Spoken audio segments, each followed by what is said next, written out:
The January chill in Boston cut through my coat as I walked up the driveway to the McKinley estate.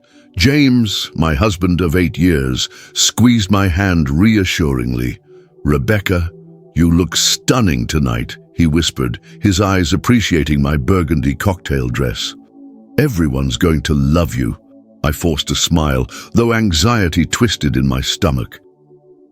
After 12 years away, returning to James's hometown felt like stepping into a minefield. He'd grown up here among Boston's elite, the old money families with their private school connections and summer homes in Cape Cod. I was the outsider, the girl from a middle-class family in Ohio who'd met James in college. The McKinley's home was exactly what I'd imagined, a sprawling colonial revival with perfectly manicured grounds. Through tall windows, I could see crystal chandeliers and guests in designer evening wear mingling in the foyer. "James, you made it!" Eleanor McKinley glided toward us in a tailored black dress that probably cost more than my monthly salary as a high school art teacher.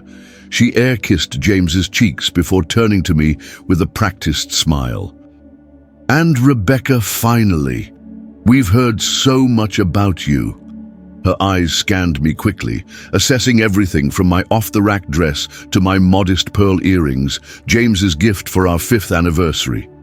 As we moved through the crowded living room, James was immediately pulled into conversation with old classmates from Westfield Academy. I recognized some faces from photos, the people who had shaped my husband's life before me. James Harrington, as I live and breathe. A man in an expensive suit clapped him on the back. "Corporate law treating you well in Chicago?" "Can't complain, Thomas. The firm made me partner last spring," James replied with easy confidence. "Of course they did. A Harrington always rises to the top," Thomas laughed, then nodded at me. "And this must be the wife who stole you away from Boston." Before I could respond, a woman's voice cut through the conversation. "James? Oh my God, James." A tall blonde in a striking designer dress approached, her smile dazzling. She moved with the self-assurance of someone who had never questioned her place in a room. "Olivia," James said, his voice changing subtly. "It's been, 5 years? 6, she corrected, leaning in to kiss his cheek, lingering a moment too long. "Not since your father's funeral." I felt a slight tension in James's posture as he turned to me. "Rebecca, this is Olivia Caldwell. We grew up together.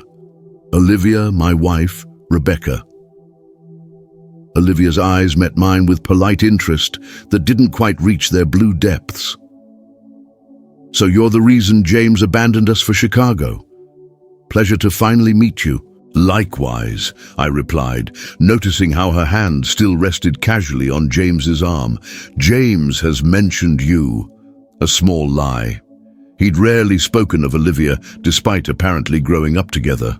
"I'm sure he has," Olivia laughed, a musical sound that drew attention. "We were inseparable once, before college took him away to... where was it again?" "Northwestern," James answered, his smile tight. "Where I met Rebecca." "Right," Olivia nodded, her eyes flicking between us. "The art student."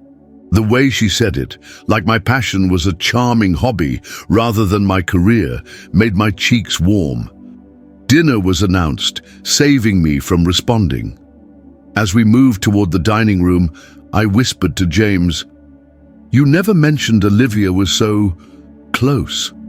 "Ancient history," he murmured back. "We dated in high school, nothing serious." Another detail he'd conveniently omitted. The dining room was spectacular, a long mahogany table set with fine china under a crystal chandelier. Place cards directed guests to their seats, and I found myself separated from James, who was positioned near the head of the table. I was halfway down, surrounded by strangers, and directly across from Olivia. Throughout the first course, I watched Olivia command attention. She worked in finance, apparently quite successfully, and owned a brownstone in Beacon Hill. She laughed at all the right moments, referenced shared memories that excluded me, and occasionally caught James's eye down the table. When the main course arrived, I noticed James checking his phone under the table, a slight frown creasing his brow. "So, Rebecca," Olivia addressed me suddenly, "how are you finding our little reunion? It must be intimidating, meeting all of James's old friends at once." Conversations nearby quieted as attention turned to us. "Everyone's been welcoming," I replied diplomatically. "That's us, New England hospitality," she smiled, "though I imagine it's quite different from your background." The slight pause spoke volumes. "My middle-class upbringing, you mean?" I kept my voice light despite the deliberate dig. "Oh, I didn't mean." She waved dismissively. "It's just that James was always part of this world. Summer sailing in Newport, winter skiing in Aspen. It must have been an adjustment for him." The implication was clear.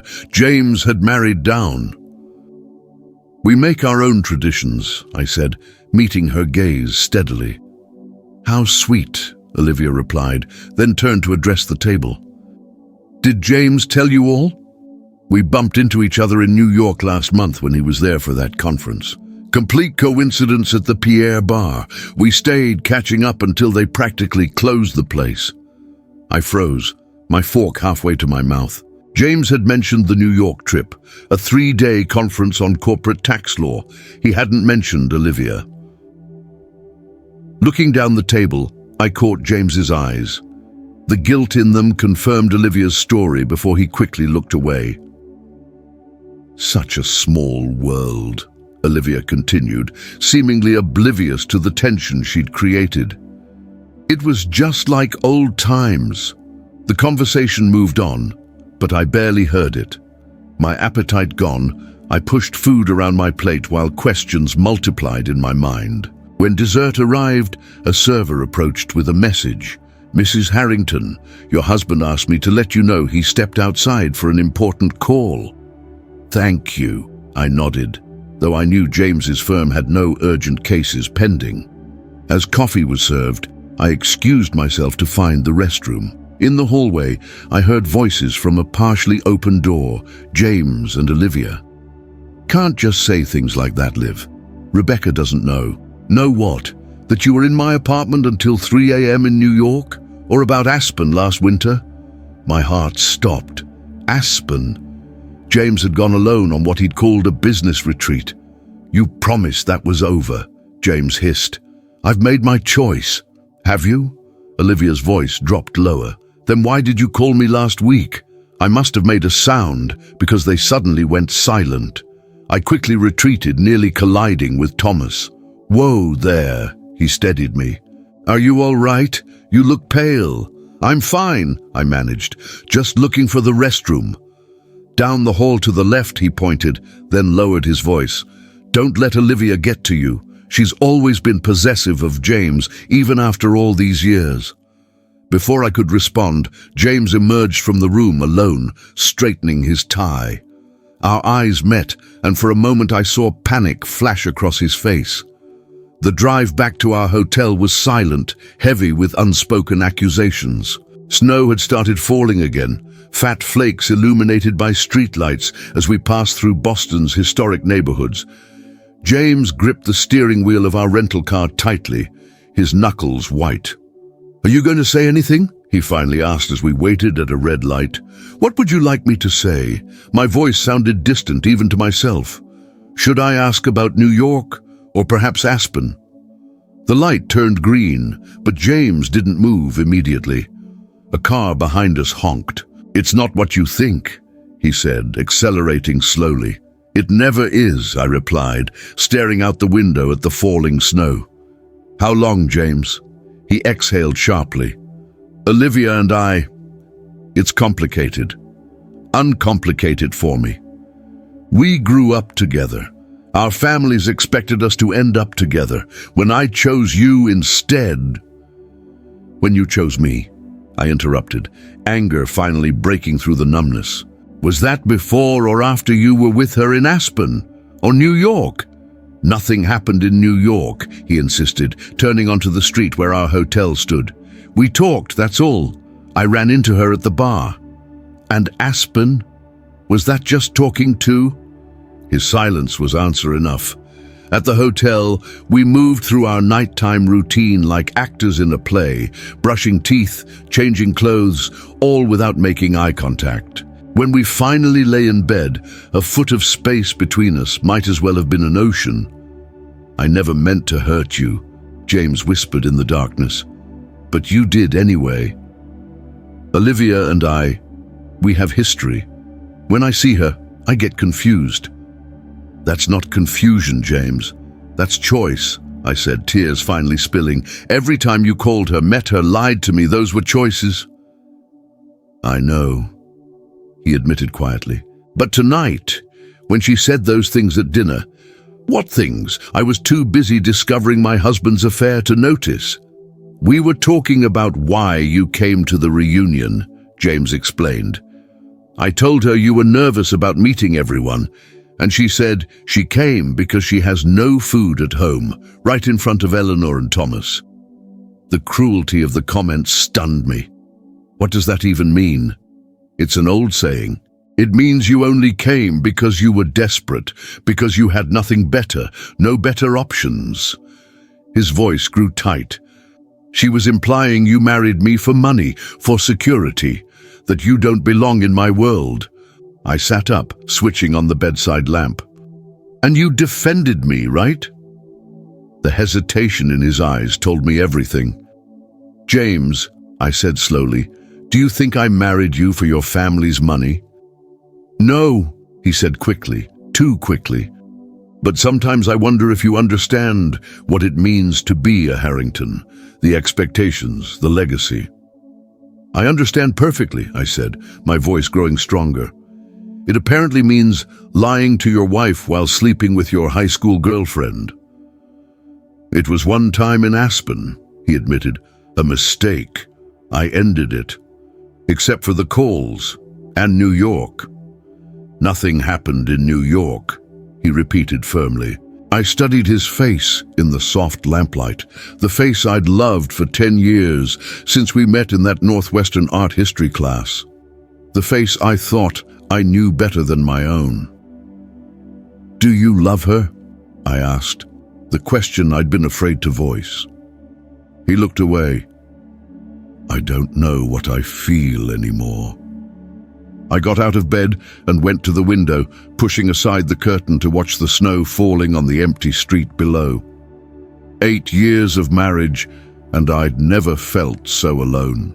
"When we get back to Chicago," I said finally, "I think we should talk about separation. Rebecca, don't tell me the truth about one thing," I cut him off. "That comment she made about me having no food at home. Did you laugh?"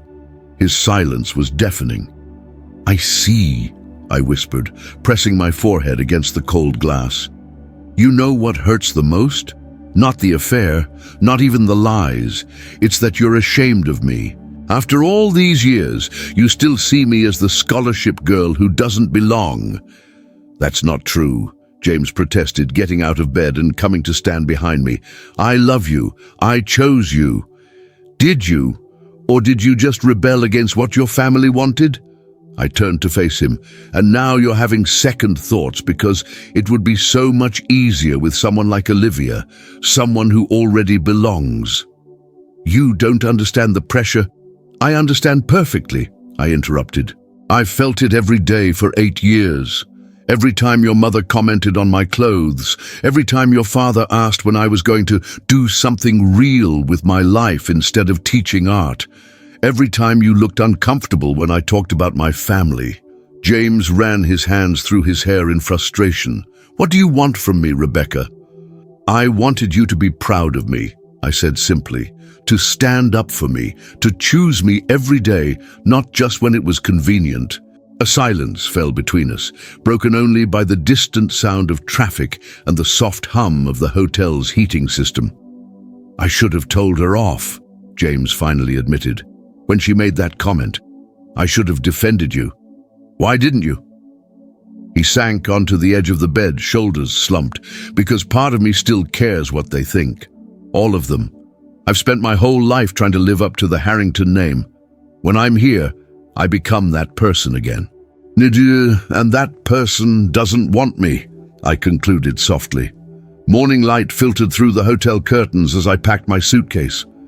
James watched from the armchair, his face haggard from a sleepless night. "You don't have to leave early," he said. "Our flight isn't until tomorrow." "I can't stay here another day," I replied, folding my burgundy dress, the one I'd worn so hopefully just yesterday. I called the airline. "There's a seat on the noon flight to Chicago." "Rebecca, please, we should talk about this." "We talked all night, James. Nothing's changed." He stood, crossing the room to where I stood. "Everything's changed. I told you everything. Aspen, the calls. I've been completely honest." "After you were caught?" I pointed out, zipping my suitcase closed. "That's not honesty, that's damage control." My phone buzzed with a text. The Uber was 5 minutes away. "At least let me drive you to the airport," James pleaded. I shook my head. "I need space to think." "And then what? You file for divorce, throw away 8 years because of one mistake." 3, I corrected. "Aspen, New York, and last night when you didn't defend me."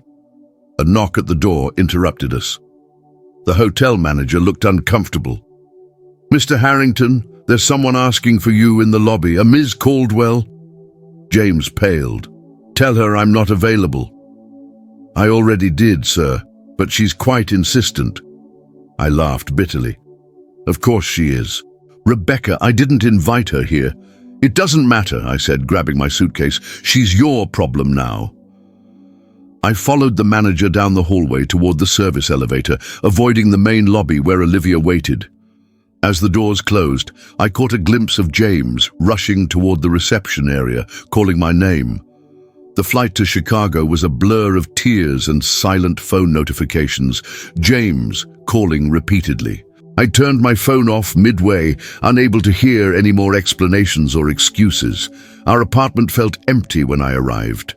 I moved through the rooms like a ghost, touching photographs of happier times, our wedding, vacations, the life we'd built together, a life that now felt like a beautiful illusion. The next morning, I called in sick to school and sat at our kitchen table researching divorce attorneys. My phone rang, James again, but this time I answered. "I'm at O'Hare," he said without preamble. "My flight just landed." "Don't come home, James. I need time." "Time for what? To convince yourself our marriage isn't worth saving?" "To figure out if it is," I countered. "Where are you staying?" "The Palmer House," he said after a pause. "Rebecca, Olivia showed up to cause trouble. I sent her away." "Good for you," I replied, my voice flat. "Only 8 years too late." At that afternoon, a text from an unknown number appeared on my phone. "He'll always come back to me. He always has. Oh." I blocked the number, hands shaking with rage. Then my doorbell rang. It wasn't James at the door. It was Thomas, the friend from the reunion. "May I come in?" he asked, snow melting on his expensive overcoat. "I think we need to talk about James and Olivia." "James doesn't know I'm here," Thomas said, sitting awkwardly on our sofa. "But after what happened at the reunion, I thought you deserved the truth." "Which is?" I asked, arms crossed defensively. "Olivia has been obsessed with James since he left for college. When he met you..." Thomas shook his head. "She couldn't accept it. The Caldwells and Harringtons had always assumed their children would marry, combine the family fortunes. So I ruined the perfect merger," I said bitterly. "James chose you because he loved you," Thomas insisted. "I was there when he told his parents he was proposing. His father threatened to cut him off." This was news to me. James never mentioned that. He wouldn't. He's proud. Thomas leaned forward. "About Aspen, yes, Olivia was there. Yes, they had drinks. But James called me that night devastated because she'd kissed him and he'd pushed her away. That's not what James admitted to, because he feels guilty for even being in that situation." Thomas pulled out his phone. "I have the texts from that night if you want to see them." I read through the exchange, James panicking, Thomas calming him down, urging him to tell me about Olivia's advances, James refusing because he couldn't hurt Rebecca over nothing. And New York? I asked, my certainty wavering. They did meet at the bar. She followed him to his hotel, but he called security when she wouldn't leave. Thomas hesitated. Olivia has problems. Her family covers them up with money and influence. My phone buzzed. Another text from James. Please talk to me. I love you. After Thomas left, I sat alone with my thoughts until evening. The doorbell rang again. James this time, his eyes red-rimmed. I know I shouldn't be here, he said, but I needed to see you. I stepped aside to let him in. Thomas came by. James looked surprised. Thomas, why? To defend you. I studied his face. He showed me your texts from Aspen. He kept those? James ran a hand through his hair. Rebecca, I should have told you everything from the beginning. I was trying to protect you. From what? From knowing someone was trying to destroy what we have. He stepped closer. From feeling like you didn't belong in my world when the truth is, you're the best part of it. Then why didn't you defend me when she said I came because I had no food at home? Because I was a coward, he admitted. Because standing up to her meant admitting to everyone how she's been pursuing me, which meant admitting I'd kept it from you. I was trapped in my own lies. I moved to the window, watching snow begin to fall, just like in Boston. When she said that about you, James continued quietly, I wanted to tell everyone the truth, that you're the strongest, most talented woman I've ever known, that teaching art isn't just your job, it's your calling, that I'm proud every day to be your husband. But you didn't say any of that. No, and that's unforgivable, he approached slowly.